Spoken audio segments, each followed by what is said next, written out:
The sea does not reward those who are too anxious, too greedy, or too impatient. Anne Morrow Lindbergh. Of all the side characters in Assassin's Creed Black Flag, Edward Thatch, or as many know him, Blackbeard, is one of the most iconic and beloved. And who wouldn't like this gruffy captain? This man cultivated a magnificent muzzle that could proxy any Jolly Roger and command fear and obedience to any who lay their eyes on him. He dons the stereotypical pirate accent yet also talks grandiloquently, making him stand out above other characters like Hornigold and Bonnet.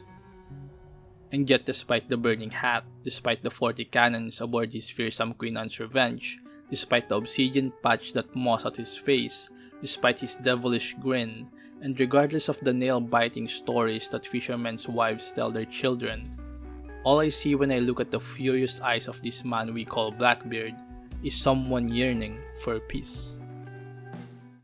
I'm late into my fourth decade on this earth, and if I don't find some means to make the fifth a quiet and cozy voyage, I'd rather sink to the devil's doorstep than call myself captain another year. Before I begin, I want to make clear the scope of this discussion. I will mainly be talking about the Blackbeard in Black Flag, while I may pull some parallels from the real-life Edward Thatch when I'm talking about his motivations, actions, and such. Just note that these are all based on the game. Additionally, I will also not include the new scenes and writing that was added in Resynced. This is because I find that the new materials do not understand the original writer's concept of Blackbeard. And so it would be a waste of time and perhaps even be a disservice to the original materials if I attempt to connect them. Anyway, let's begin. We first see Blackbeard early in the story during the first time we arrive at Nassau. And in this first moment that we see him, the game made it very clear that he was a commanding and intimidating character, shouting and scaring a poor soldier who seems to be trying to arrest them, probably for piracy. Go on, Captain Queernabs. Tell me I'm under arrest. Tell me! But then in the next scene, when we talk to Thatch and Hornigold, we immediately see another side of him. A somewhat humorous figure, teasing Edward for naming his ship after a small bird. Although I have to say, looking at Jackdaw images, the bird looks cool and even fierce. I mean, look at those eyes. Anyway, while these early scenes provided a glimpse to his personality, it wasn't really until the next few missions that we got a peek of his true motivations. In the mission Raise the Black Flag, Thatch and Hornigold gave Edward his own Jolly Roger, his own black flag. A signal that the Jackdaw is now officially a pirate ship and Edward is a pirate captain. But that is not the main thing I want to show you. Look closely at this scene where Hornigold is telling Edward that they need to attack Navy ships to get some metal. To keep our Republic afloat, we'll need guns as well as gold. That means attacking the Navy. So long as they're flying King Philip's colors will not offend our own monarch.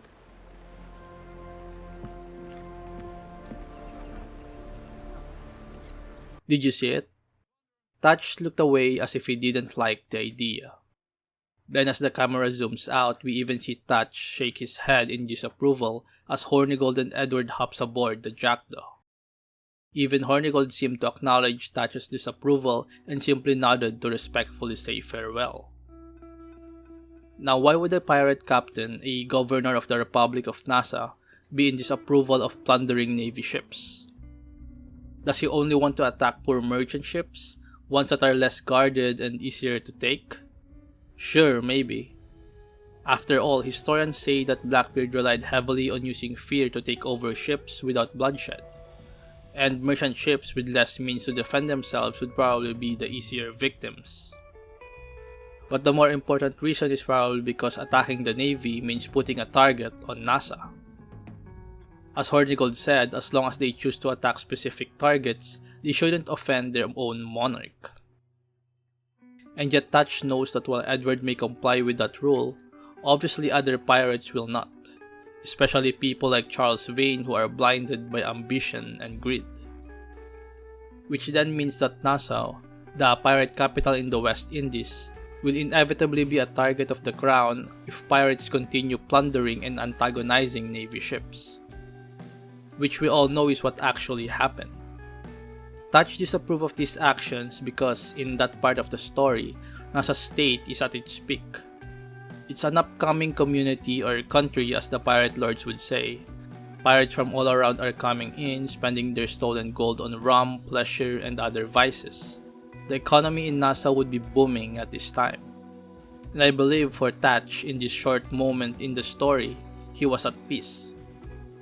The game didn't show this, but in the AC universe similar to real history, Thatch was once a privateer in the King's Navy. However, when the Peace of Utrecht was realized, privateers like Thatch, Hornigold, and Edward Kenway lost their jobs as the Crown denounced their activities, which was mainly attacking enemy ships. This forced them and many others to choose the life of piracy, thus leading to the third golden age of piracy. And so when they are able to establish the Republic of Nassau with hundreds of people swearing allegiance to them, it would seem that Thatch had made it. From a lowly privateer who eventually turned into piracy, he is now one of the founding fathers of the Pirate Republic. So him shaking his head in disapproval in attacking the Navy is simply him realizing the inevitable fall of NASA. And he couldn't do anything about it. He cannot stop pirates from pillaging Navy ships, since that would be a violation of their natural freedoms, especially former privateers who have a grudge against a crown that casted them aside after they bled and drowned for it. Sometimes you have to pick the gun up to put the gun down, Malcolm X. As NASA gained its inevitable notoriety, Thatch understood that they needed defenses. This then led to Thatch and Edward hunting down Ducasse and taking his galleon, securing a form of solid defense for NASA. The story then jumps a couple years later and we are again introduced to Thatch, who now dons the iconic Blackbeard. And this time we see him in a different light.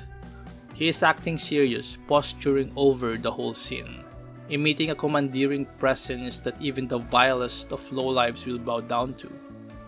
It's almost similar to the first moment we see him in the game, but instead of a screaming angry captain, we lay eyes on a figure that you would not dare to question. Although to an observant viewer you could see him break for a second. A quick glance probably towards Edward saying something to the likes of "How cool was that entrance?" or something similar. And this breaking of character is a very important aspect of Blackbeard. We see this again a couple of times later in the story. One is right after we finish diving for medicines. Blackbeard showcases his iconic hat with burning wicks, intimidating a poor steed bonnet into pissing himself, but then turns off the character in a blink of an eye as Edward says that the fit looks good. Then during the siege of Charlestown, we see a not so obvious break while he is having a theatrical monologue. Blackbeard basically says hi to Edward and begins whispering about the current situation so as to not let anyone else hear the failures of his current plan. While this character breaks may seem like comic relief, a way to put humor into serious and dark scenes, I think it's more than that. It is an apparent display that Blackbeard is just a role that Thatch uses to serve his goals. Throughout Black Flag, Thatch is shown as this loud and performative character, utilizing fear and intimidation. Not to conquer power since he already had that before he got the beard, nor is it just for wealth since he had heaps of that already. No, he utilized Blackbeard so that Ed Thatch could have peace. Hear me out. In the game, actually right before Blackbeard's last stand, we can overhear a spy talk about Blackbeard's behavior, like drinking gunpowder and burning sulfur in the ship's hold. He drinks gunpowder? Aye, sir. Just for show. And only last week, he rounded up a score of his crew and bade us sit in the hold of his ship while he burnt off sulfur and other sickening minerals. We just sat there like it was one of a million pits of hell and nothing less ordinary. Good God. What the hell for? Like to test his crew is all. He's out there fitness and what. The spy also noted that Blackbeard does some of the things to test the crew, and everybody just ends up realizing that Blackbeard is the fittest of them all. This is what gives Ed Thatch peace. When he proves to his men that he is tougher than them, he doesn't need to look over his shoulder for a traitor, for someone who may attempt to start a mutiny. What's more is that it creates a legend, the myth of Blackbeard, if you will. This turns him from just another privateer turned pirate into a mysterious figure that the superstitious and weak-willed cannot comprehend. He secures himself within the blazing walls of intimidation because he knows he is surrounded by scoundrels. And yet, in the last couple of missions that we see him in, it was all for the service of others. It was all in the pursuit of medicines for the people of NASA. I have found that among its other benefits, giving liberates the soul of the giver, Maya Angelou. NASA was everything to Thatch. When the Crown denounced him, he had nothing but his ship and his crew. And yet with those damned men and wooden planks, he, together with a few others, built a pirate republic. So when the people of NASA started to get sick due to poor hygiene and a lack of medical professional, or when its economy starts to plummet due to the heavy reliance on plunder instead of production of goods, Thatch dedicated himself to fixing what's wrong. Economic decline was a harder thing to fix, but also a negligible one for a pirate captain who regularly plunders merchant ships. Sickness, however, is one that you cannot turn away from. And in Black Flag, Nassau would eventually become a place riddled with sickness. You'll see plagued people cowered in the streets, piles of dead bodies being carried into wagons, intoxicated fools wallowing on the sands. And so Thatch, along with Edward, went on a crusade to acquire the medicines needed. It took a while, but eventually Edward and Thatch are able to acquire the medicines and give hope to a fallen NASA. But just as they achieved this goal, Blackbeard was done. He told Edward that he had enough of the pirate's life, that it's time for him to find peace, to put down the fluffy feather hat and sit back and watch the sunset. And this is another glimpse to who Thatch was underneath that black muzzle. Even before the time NASA needed medicine, Thatch probably had a dozen chests worth of gold hidden somewhere. He could have probably retired and left Hornigold and Edward to fix NASA. But he didn't. As I've said a while ago, NASA was everything to Blackbeard. And so while he probably wanted to call it quits, he just couldn't leave the thing he helped build. He even mentioned once that Nassau is worth dying for. Look around you, man. Is this cesspool worth dying for? Aye! It's our republic. Our idea. A free land for free men, remember? So maybe it's filthy to look at. But ain't it still an idea worth fighting for? However, perhaps due to the wisdom of the years or just sipping despair from watching what he built rot, he gained the strength to let it all go. But only after once he acquired the medicines. Because then, that is when he can say he did all he could. He didn't know it at the time, but he basically dedicated the last few months of his life in service to the people of Nassau. He became a scourge in the Caribbean, attacking galleons and kidnapping people to provide hope to a failing republic. And so while his death was a sudden one, something he didn't even forestall, I think Thatch found peace by the end, knowing he's done right. Here!